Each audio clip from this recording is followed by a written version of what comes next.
السلام عليكم ورحمة الله وبركاته. أهلا بكم محبين توتة ومشتركين توتة. وحشتوني كتير كتير من الحلقة اللي فاتت للحلقة دي. أنا جايلكم النهاردة بقى بفكرة جديدة من فكرة توتة. هعمل لكم الرز البسمتي بالخلطة السورية، تحفة ويجنن. ولو عملتيه مش هتبطلي لو جربتيه مش هتبطلي تعمليه تاني. يلا بينا بقى نخش الفيديو ونشوف أنا عملت الرز البسمتي بالخلطة السورية ازاي. لايك وشير وسبسكرايب لو عجبك الفيديو. لو اول مره تتفرجي عندي ما تنسيش تعملي اشتراك وتدوسي على زرار الاشعار عشان يوصلك كل جديد من فيديوهاتي. يلا بينا نشوف انا عملت ازاي. معايا بقى مقادير الرز البسمتي، عباره عن كوبايتين رز بسمتي، معلقه ملح صغيره، والملح حسب الرغبه، ورقتين لوري اللي هو ورق الغار، ومعلقه صغيره فلفل اسود، ومكعب مرقه دجاج وقرفه. المفروض يبقى عندي حبهان بس انا ما لقيتش عندي.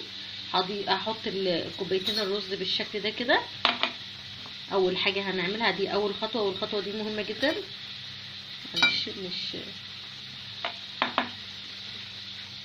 اول حاجه بقى انا عملتها، انا حطيت كوبايتين الرز دي كده وهنقعهم لمده نص ساعه. لازم يتنقع لمده نص ساعه. النقع ده هيساعدنا على التسويه.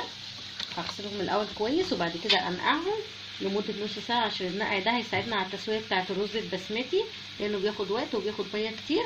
وخلونا معانا خطوه خطوه، خليكم معايا. طبعا الفيديو واحده واحده عشان نشوف كل حاجه هنحطها امتى وفين. بصوا بقى، بعد ما عملت الرز بتاعي غسلته ونقعته، هبدا بقى احط الورقتين اللوري بتوعنا. انا غسلتهم برده وجففتهم. وهبدا احط القرفه والفلفل الاسود. وانا نسيت اقول لكم وانا بقول التوابل على الكركم اللي احنا هنحطه، عشان احنا هنعمله بالكركم. احط بقى الفلفل الاسود كمان. بعد ما حطيت الفلفل الاسود بتاعنا وبدات بقى الريحه بتاعت التوابل بتاعتنا تطلع، المفروض ان انا احط حبهان، بس انا زي ما قلت لكم ما لقيتش حبهان دلوقتي لان انا بعمل الاكل ده بالليل. هنزل بقى بالرز بتاعي اللي انا غسلته ونقعته لمده نص ساعه. وطبعا قلنا كل كوبايه رز بسمتي عليها كوبايتين ميه، فانا دلوقتي غاليه الميه لازم نغليها. يلا ننزل بقى بالرز بتاعنا.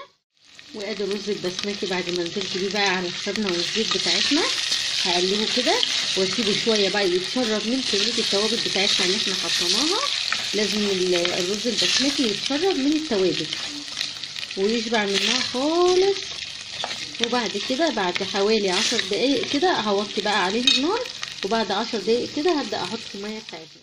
وبعد ما الرز بتاعنا سخن بالشكل ده، هبتدي بقى احط مرقه الدجاج. لو انت مفيش لازم تفركيها كده. لو مفيش مرقه دجاج وفي شوربه، لو موجود عندك شوربه يستحسن برضو يبقى فيه شوربه. وادي الملح بتاعنا، مش هنكتر الملح عشان مرقه الدجاج بتبقى مالحه. وهقلب شويه كده، وانزل بقى بالكركم بتاعنا، الكركم اللي هيخليه لونه اصفر. الكركم ده يا جماعه مفيد مش مضر خالص، ما تقلقيش وانتي بتحطيه، ده مفيد جدا.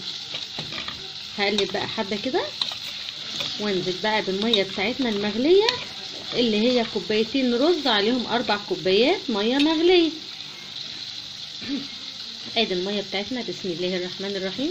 ما تقلقيش خالص من الميه مع الرز البسمتي، هو بيحب الميه الياما، ما تحسيش ان هي كتيره. هي مش كتيره لان الرز البسمتي بيحب الميه الكتيره. هغطي عليه بقى كده لمده ربع ساعه، وبعد كده اشوفه لما يتشرب الميه بتاعتنا هبدا اوطي عليه. يلا بينا بقى نبص على الرز بتاعنا. ادي الرز البسمتي بتاعنا خلاص كده اتشرب الميه بتاعته. هوطي عليه بقى النار لمده 10 دقايق. 10 دقايق بالظبط يبقى جاهز معانا على السفره. السلام عليكم ورحمه الله وبركاته. اهلا بيكم في فكره جديده من فكره توته. انا هعمل لكم النهارده الرز البسمتي بالخلطه السوريه، جميل وتحفه. ولو جربتيه مش هتبطلي تعمليه. وبكده بقى يا حبايبي الاعزاء انا خلصت الرز البسمتي بتاعي. ايه رايكم بقى فيه؟ بصوا جميل وتحفه ويجنن، وطعمه وريحته جميله جدا. مع طبعا عملت دبابيس كده بالخلطه اللي هي كنتاكي. جربيه مش هتبطلي تعمليه تاني. اشوفكم على خير في فيديو جديد، والسلام عليكم ورحمه الله وبركاته.